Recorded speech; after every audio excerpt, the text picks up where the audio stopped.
سفیر ادب YouTube channel پر آپ کا استقبال ہے۔ پیش ہے عصمت چغتائی کے افسانوی مجموعے چھوٹے میں شامل افسانہ اس کے خواب۔ جہاں بھی ہو، سوتا ہو یا جاگتا، خواب برابر آتے رہتے ہیں۔ مزیدار، چٹپٹے، پھیکے، سیٹھے، دھندلے، روشن اور کبھی بالکل نظر ہی نہ آنے والے۔ خواب کسے نہیں آتے؟ اور وہ تو اب جوان تھا۔ وہ جب ہی جوان ہو گیا تھا جب مہترانی کی جوان بہو اسے پرستان کی پری معلوم ہونے لگی تھی، اور اس کی چپیڑ بھری پیلی آنکھیں نرگس مستانہ اور بدبودار ہونٹ معمبر نظر آنے لگے تھے۔ جب وہ اپنی پتلی کمر، جو ٹھوس اور پتھریلی آنکھوں کے لیے بھینس جیسی نظر آنے لگی تھی، مچکاتی چلتی تو سینکڑوں مہتروں کا تو ذکر ہی کیا، خود گوشت والے حاجی جی کا چھوٹا سالہ، بندو کا بدماش بھتیجا اور نہ جانے کون کون مچھلیوں کی طرح بلبلانے لگتے۔ اور دھوبن کا تو کہنا ہی کیا، اس کی گندمی رنگت اور پھیلی ہوئی ناک، اس کی شاعرانہ نظروں کے تیر، اور جب وہ سڑاند اور بھکران سے بسے ہوئے چیتھڑوں کا پوٹلا لے کر ناگن کی طرح بل کھاتی ہوئی گلی میں پڑی ہوئی نجاست سے ایڑیاں بچاتی نکلتی تو نہ جانے کتنے جی لوٹ پوٹ ہو جاتے۔ ہاں، مگر وہ بھی تو جوان تھا، اور پھر شاعرانہ طبیعت۔ نہ جانے یہ اللہ میاں شاعروں سے کیوں جلتے ہیں۔ ہزار بیچارہ انہی کی حمد و ثنا میں جٹا رہتا ہے، مگر وہ ہیں کہ اس سے جان بوجھ کر روٹھتے ہیں۔ آخر کیوں؟ سب کچھ پڑھ لکھ لینے کے بعد بھی اسے نوکری کیوں نہیں ملتی؟ جیسے اسے نوکری کی پرواہ ہے۔ یہ اور بات تھی کہ وہ لوگوں کے زور دینے پر آئی سی ایس، پی سی ایس اور نہ جانے کتنے ایسوں کے امتحان میں شریک ہوا، مگر شکر ہے کہ وہ فیل ہو گیا، ورنہ قومی اور ادبی خدمت جس کے لیے وہ بنایا گیا تھا کس طرح کر سکتا تھا؟ اب تو وہ صرف ایک پرائیویٹ اسکول میں عوضی پوری کر رہا تھا۔ چونکہ 2 سال سے وہ برابر عوضی پوری کر رہا تھا، اس لیے اس کی ترقی کا کوئی سوال ہی نہ تھا۔ پر خواب کہیں پیسوں سے تھوڑی دیکھے جاتے ہیں۔ پیسہ کوئی دوربین تو ہے نہیں کہ آنکھ سے لگایا اور دور دور کی چیزیں دکھائی دینے لگیں۔ خواب دیکھنا تو مفت کا معاملہ ہے۔ وہ مزے سے چارپائی پر لیٹ جاتا، کوہنی کا مثلث بنا کر آنکھوں پر کھڑا کر لیتا، اس کا ایک پیر خود بخود دوسرے پیر پر چڑھ جاتا، اور یہ آسن اسے سپنوں کی نگری میں پہنچا دیتا۔ وہ کتنی باتیں دیکھا کرتا۔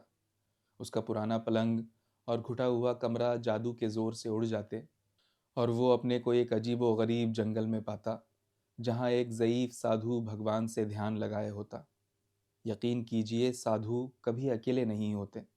ان کے ایک لڑکی ضرور ہوتی ہے جس کی ماں نہیں ہوتی۔ اگر ماں ہو تو پھر مزہ ہی کیا۔ کمبخت سانپ کی طرح اس کے چاروں طرف کنڈلی مارے بیٹھی رہے گی، اور پھر سادھو اور اس کی لڑکی کا ہونا بالکل فضول ہے، خواہ جنگل کتنا ہی حسین اور سریلا کیوں نہ ہو۔ ہاں، اور یہ لازمی ہے کہ وہ لڑکی حسین ہو، بے انتہا حسین۔ بھلا سادھو کی لڑکی جنگل میں دریا کنارے کنول توڑ رہی ہو اور سیاہ، کھری اور چپٹی ہو تو بے اختیار یہی جی چاہے گا کہ چڑیل کو پانی میں ڈبو دو۔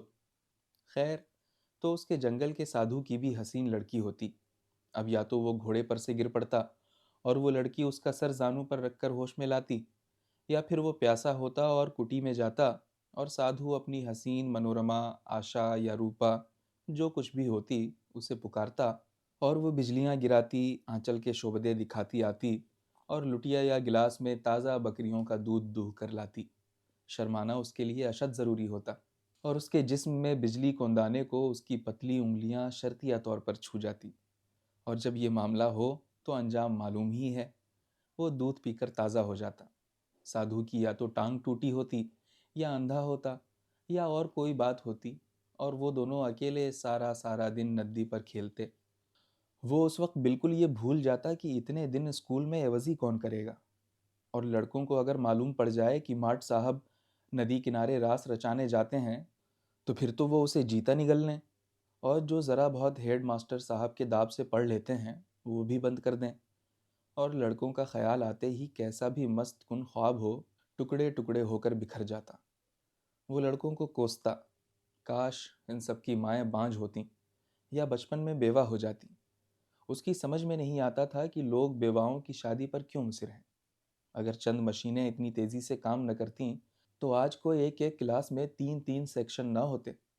اس کی سمجھ میں نہیں آتا کہ آخر دنیا میں اتنے ننگے بھوکے کیوں ہوں کہ سڑک پر چلو تو کندھے سوج جائیں، ریل میں سوار ہو تو اکڑوں سو، سنیما میں جاؤ سانس نہ لی جائے، مگر ابھی تو کافی وقت ہوتا اور وہ کروٹ بدل کر پھر اسی دنیا میں ڈوب جاتا، لیکن کروٹ کے ساتھ ساتھ اس کی دنیا بھی کروٹ لیتی۔ سامنے لٹکی ہوئی تصویر پر اس کی نگاہ جم جاتی۔ یہ تصویر ٹیگور کی تھی، جو اس کی بہن نے شادی ہونے سے پہلے لگائی تھی اور اب اس کے جانے کے بعد بھی ویسی ہی لٹکی ہوئی تھی۔ وہ 9ویں جماعت میں پڑھتی تھی۔ ٹیگور کی نظمیں پڑھ پڑھ کر وہ بالکل اس پر دیوانی ہو گئی تھی۔ وہ کس طرح ان کی پوجا کیا کرتی تھی۔ اس نے انہیں اپنا دیوتا مان رکھا تھا۔ اوہ، کاش وہ بھی کوئی شاعر یا مضمون نگار ہوتا، تب تو ضرور کوئی اس کی بھی اسی طرح پوجا کرتا۔ وہ تھوڑی دیر میں سچ مچ خود کو ٹیگور یا اور کوئی بڑا اور مشہور شاعر سمجھنے لگتا۔ ہر لڑکی کے کمرے میں اسے اپنی تصویر لٹکی نظر آتی، جس میں داڑھی نہ ہوتی، مگر آنکھیں اس کی اپنی آنکھوں سے 8 گنی خوبصورت اور بڑی ہوتیں، خمدار سیاہ کاکلیں مرمری گردن پر رقص کرتیں اور پیشانی ہیرے کی طرح دمکتی۔ افسوس اس کی اپنی گردن کھردری اور دھوپ سے جلی ہوئی تھی اور قبل از وقت بال جھڑنے پر آمادہ تھے، مگر کوئی پرواہ نہیں، خواب میں ان باتوں کا جھگڑا نہیں ہوتا۔ بس تو ہزاروں لڑکیاں جو لازمی طور پر حسین اور جوان ہوتیں اس پر مر جاتیں۔ پلندے کے پلندے ڈاک سے خطوں کے آتے، کمرہ پھولوں کے تحفوں سے بھر جاتا اور وہ ان کے عشق سے تنگ آ جاتا، مگر ان میں سے سب سے زیادہ حسین، امیر اور جوان اس کا کہیں بھی پیچھا نہیں چھوڑتی۔ وہ تو اس پر جان فدا کرتی، اور وہ کھنچتا، وہ لپٹتی، یہ بھاگتا، وہ ندیدی بلی کی طرح اس کے چاروں طرف گھومتی، پر وہ گیانی سادھو کی طرح اسے دھتکارتا۔ وہ اس کی یاد میں تڑپتی، یہ اسے بھول جاتا۔ اس کے ماں باپ، بہن بھائی، کنبے رشتے والے اسے لعنت ملامت کرتے، مگر وہ سب کچھ تج کر اسی سے چمٹتی۔ پران ناتھ، مجھے اپنے چرنوں میں جگہ دو، دنیا کیا کہے گی، میری دنیا تو تم ہو۔ اس کا دل پگھلتا جاتا۔ اوہ، مگر عین اسی وقت دھوبن دروازہ کوٹتی۔ دھوبن سنہرے مکھڑے والی لچکتی ہوئی، وہ اپنے کو گھاٹ پر پاتا۔ چھوا چھو رنگیلی دھوبن چندریاں دھوتی ہوتی، اس کی کمل جیسی آنکھیں پریم ساگر میں ڈولتیں۔ اس کا دل کلبلانے لگتا، جیسے کوئی آس آوری گا رہا ہو اور گاتے گاتے کومل رے لگا دے، اور یکایک دھوبن کے گھر والوں سے لڑنے کی گرج سنائی دیتی۔ بجائے سریلی دھوبن کے، اس کی بھینگی ساس جب بہت سے کپڑے کھو جاتے ہیں تو ہمیشہ یہی بھینگی ساس کپڑے لے کر آتی ہے، تاکہ کوئی اس سے کپڑوں کے کھونے پر باز پرس کرے تو خوب دنگا مچائے، دام کاٹنے نہ دے، بلکہ اتنا لڑے کہ سارا گھر پست ہو کر پاگل ہو جائے۔ اس نے آنکھیں میچ لیں اور لرز اٹھا کہ اب 2-4 گھنٹے دھوبن کے معرکے میں گئے۔ جب وہ شائع پرست لڑکیوں سے گھبرا اٹھتا تو اسے ارمان ہوتا کہ کاش کسی کا کوئی حادثہ ہی ہو، یا موٹر لڑے، یا طوفان آئے، اندھیری رات میں وہ جان ہتھیلی پر رکھ کر کسی امیر اور حسین لڑکی کو موت کے پنجوں سے بچائے۔ لڑکی تو خیر شرما کر آنچل ڈھلکا لے، مگر امیر آدمی جس کے کوئی دوسری اولاد نہ ہونا چاہیے، اسے موٹر میں لے جائے، اور تخیل میں وہ موٹر کی سرسراہٹ سنتا اور پہلو میں حسین لڑکی کا کانپنا محسوس کرتا۔ ایک عالی شان کوٹھی کے رئیسانہ ڈرائنگ روم میں وہ اس کا شکریہ ادا کر کے چھوڑ کر چلا جاتا، پر وہ لڑکی کو چھوڑ جاتا اور خود فوراً یا تو ضروری کام میں لگ جاتا یا فوراً بیمار پڑ جاتا۔ اب وہ حسین لڑکی اسے پرتکلف چائے پیش کرتی اور شرمائی ہوئی نظروں سے اسے دیکھتی تو اس کی ہستی کے تار جھنجھنا اٹھتے۔ سادھو کی لڑکی اس وقت اسے اس قدر بھدی لگتی کہ کیا بتائیے۔ اسے اپنے اس قدر فرسودہ خیال ہونے کا یقین ہی نہ آتا کہ وہ ایک جنگلی لڑکی سے محبت کر سکتا تھا۔ سادھو والی لڑکی اسے پھوڑ اور سڑبلی معلوم ہوتی۔ دودھ لٹیا میں لیے چلی آ رہی ہے، پیاس لگی ہو تو چائے پلانی چاہیے، نہ کہ ننکھرا چھچلاندہ بکریوں کا دودھ کے ابکائی آ جائے، اور لٹیا سے کوئی دودھ پیے تو کیسے پیے، سارا باچھوں سے بہہ جاتا ہے۔ چائے سے اس کا دماغ کھل گیا۔ اب محبت نہ ہوتی تو امیر آدمی کی لڑکی ہی کیوں پیدا ہوتی، لہٰذا وہ تو ہوئی ہی۔ اب 2 باتیں ہوئیں، یا تو امیر آدمی فوراً اسے گھر داماد بنا لیتا اور دونوں ہنسی خوشی رہنے سہنے لگتے، یا اگر کوئی جناتی بڈھا ہوتا تو ادھم مچاتا۔ بڈھے کے ادھم مچانے کے خیال سے ہی اس کے خواب پھسلنا شروع ہو جاتے اور سب تتر بتر ہو جاتے۔ اسے یاد آ جاتا ہے کہ شادی وادی اس کی کچھ نہیں ہو رہی ہے، بلکہ شام کو اسے ڈبل ڈیوٹی بجانے پھر اسکول جانا ہے۔ وہ امتحان دیتے ہوئے لڑکوں کی قطار میں ادھر سے ادھر اور ادھر سے ادھر گھڑی کے پینڈولم کی طرح گھومتا۔ لڑکے سر جھکائے کاغذ گودنے میں تندہی سے جٹے ہوئے، گویا بڑا اہم کام کر رہے ہیں۔ مگر وہ خوب جانتا ہے کہ امتحان دینے کے بعد یہ لڑکے بھی اسی طرح گھڑی کے زنگیائے پرزوں کی طرح ایڑیاں رگڑیں گے۔ کاغذ کتنا مہنگا ہوتا جا رہا ہے، اگر سوچ سمجھ کر کام لیا جائے تو۔ خیر اس میں اس کا کیا دخل تھا؟ ٹہلتے ٹہلتے وہ پھر اونگ جاتا، اس کا دماغ سویا کرتا، مگر ٹانگیں برابر آگے پیچھے کھسکتی رہتی۔ گھر پر جو بڈھے امیر سے وہ لڑائی کو اد بیچ میں چھوڑ آیا تھا، اسے پھر جوڑ توڑ کر شروع کرتا، لیکن اس کنجوس خبیث سے لڑنا اسے قطعی نہ بھاتا، اور وہ فوراً ہی رخ بدل کر کوئی دوسری ترکیب سوچنے لگتا۔ اس مرتبہ اس کے خوابوں کی رانی کبھی تو ریل کے کمپارٹمنٹ میں سب مسافروں کے چلے جانے کے بعد مسکرا مسکرا کر ایک نیا قصہ شروع کر دیتی، یا سڑک کے نکڑ پر سنسان گلی میں اس کی سائیکل سے ٹکرا جاتی، یا اپنے شاندار موٹر سے اسے کچل کر گھر اٹھا لے جاتی، یا کبھی ایسا بھی ہوتا وہ بے ہوش ہو کر اس کی آغوش میں آن پڑتی، اور پھر وہی بات، وہ جہاں جاتا جدھر دیکھتا ایک نہ ایک لڑکی ضرور اس کے کام میں ٹانگ اڑا دیتی۔ جھلا اٹھتا، بھن جاتا، آخر یہ ذلیل کمینی بے وقوف ہستی شیطان کی طرح اس کے پیچھے کیوں لگی ہوئی تھی؟ دنیا کے ہر معاملے میں گھسی پڑتی ہے اور خواہ مخواہ ادھم مچاتی ہے۔ کم بخت کو چار دیواری میں بند کرو، بیڑیاں ڈالو، پر چھلاوے کی طرح ہر جگہ موجود۔ اوہ، مگر کہاں موجود تو تھیں، مگر اس سے کتنی دور۔ ماں نے کتنی ہی لڑکیاں ڈھونڈیں، پر سب چڑیلیں، بھونڈی، چپٹی، نکٹی، خاندان بھر میں ایک بھی ڈھنگ کی نہ تھی۔ ہندوستان میں سیاہ رنگت نے تو اور بھی لٹیا ڈبو دی، ادھر کے ملکوں میں بلا سے رنگت تو ہے، یہ نہیں کہ کالی کالی چھپکلیاں سی، دیکھو تو دل لوٹ جائے۔ اس کے خیالات فوراً بدل جاتے اور اسے سادھو کی لڑکی کے چہرے پر گہرے گہرے داغ دکھائی دینے لگتے۔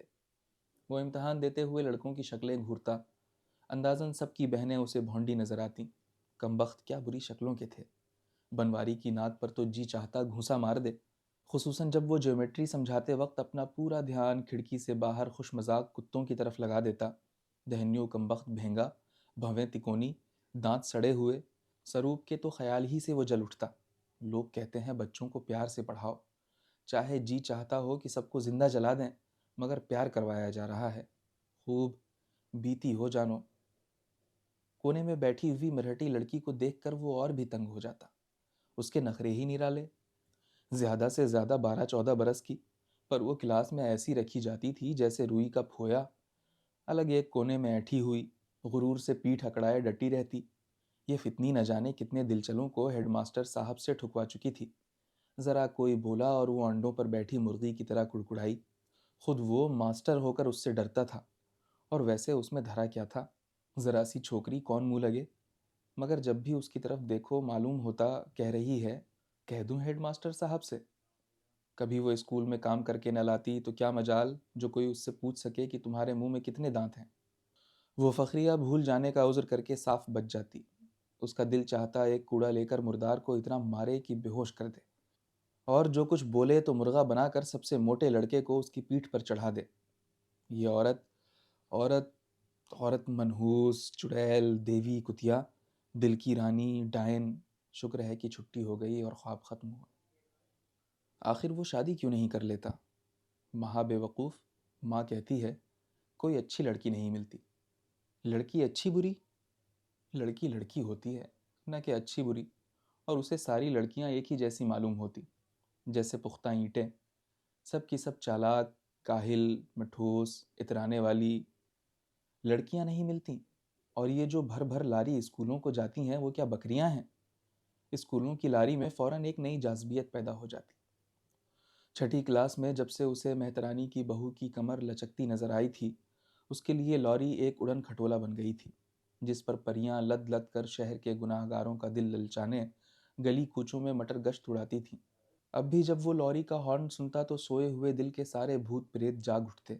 جلدی جلدی پیر مار کر لوری کے پاس پہنچ کر اپنی بھوکی آنکھیں لڑکیوں کے جسموں پر چبھو دیتا، مگر دور سے لوری میں لڑکیاں ہی لڑکیاں بھری ہوئی بالکل حوریں معلوم ہوتیں، پر جب قریب آ کر غور سے دیکھتا تو مرجھائے ہوئے کالے کھترے چوکھونٹے تکونے چہرے رنگ برنگے چیتھڑوں میں الجھے ہوئے ایسے معلوم ہوتے جیسے خزاں آنے پر چند ڈھیٹ کیت کے پھل ڈالیوں پر لٹکے رہ جاتے ہیں۔ وہ آپس میں کچ کچ مرغیوں کی طرح لڑتیں، اور کوئی بھی تو ان میں سے اپنا حسین معصوم بھولا چہرہ مسکرا کر باہر نہ نکالتی۔ کسی کی بھی تو نرگس جیسی آنکھیں نہ ہوتیں، چمیلی کی کلیوں کی طرح نازک اور پتلی انگلیوں کے بجائے گھسے ہوئے چپٹے ناخنوں والی ٹھنگنی انگلیاں، سیئی کے کانٹوں کی طرح جھولتی ہوئی لٹیں، میلی ناکیں اور الجھی ہوئی چٹیاں، اس کا سارا رومان ٹوٹ کر چور چور ہو جاتا۔ وہ پکا ارادہ کر لیتا کہ اس غلیظ جنس سے اب وہ کوئی واسطہ نہیں رکھے گا۔ بدبخت، اس کے خیال تیرنے لگتے۔ جب وہ 9ویں میں پڑھتا تھا تو 8ویں میں کیسا نازک نازک سا ایک لڑکا پڑھنے آیا کرتا تھا، مگر اس کے ساتھ اسے چند ناگوار واقعات یاد آ گئے اور وہ بھڑک گیا۔ ٹنن ٹنن کوئی کالج کی لڑکی سائیکل اڑاتی آ رہی تھی۔ خواب پھر بدلے۔ کیا عجب سائیکلیں ٹکرائیں جیسے ستارے ٹکراتے ہیں، اور پھر طوفان، گرج اور چمک، بے ہوش حسینہ، مگر وہ بریک لگا ہی نہیں۔ ایک ستارہ کعوہ دے کر نکل گیا، ایک گرا دھم سے، گھٹنوں پر سے پیجامہ مسک گیا، گٹے چھل گئے۔ دوسرے ستارے کی ساڑی دور موڑ پر ہوا میں لہرائی اور گم۔ کاش اس کا بس چلتا تو وہ بتاتا، منحوس لڑکی، بڑی علم حاصل کر رہی ہیں۔ کچھ نہیں، کچھ پڑھنے وڑھنے کی ضرورت نہیں۔ جنگلی، ان سے سادھو کی لڑکی ہی ہزاروں بلکہ کروڑ درجے اچھی تھی۔ دودھ تازہ چمکتی ہوئی پیتل کی لٹیا میں بانچھوں میں بہہ رہا ہے۔ اس سے تو وہ سڑک کوٹنے والی ہی اچھی تھی۔ وہ اس کی کھال جھلس کر سائیکل کی گدی سے ملنے لگی ہے اور پنڈلیاں پھوڑوں سے لدی ہوئی ہیں، اور 2 منٹ ساتھ بیٹھ جاؤ تو جوئیں بلبلانے لگیں۔ مگر ذرا آنکھ جھپکاؤ، مسکراہٹ کی بجلیاں تیار۔ وہ سائیکل والی لڑکی کے لیے نئے نئے کوسنے تراشتا ہوا چلا۔ ٹانگ ٹوٹ جائے، چھوڑ کر چلا جائے کوئی اسے۔ کاش اس کے ناجائز بچہ ہو اور کالج سے نکالی جائے۔ وہ عورتوں کی طرح کوسنے لگتا۔ کالج میں پڑھنے والیوں کو یہی کوسنے دیتے ہیں۔ اور خواب کالے کالے بھوتوں کی طرح دانت نکال کر تھرکتے۔ حادثے، جنگل، سادھو اور اس کی لڑکی، ڈرائنگ روم، سڑک، لوری، شادی بیاہ، سب گڈمڈ ہو کر ایک دوسرے سے الجھ جاتے اور سب کے سب سیاہ بادلوں کی طرح اس کی ہستی پر امڑ کر گرجنے لگتے، اور پھر لوگ کہتے ہیں اسے دماغی بخار کی شکایت ہے۔ میں سوچتی ہوں شاید یہ بھی اس کا ایک خواب ہے۔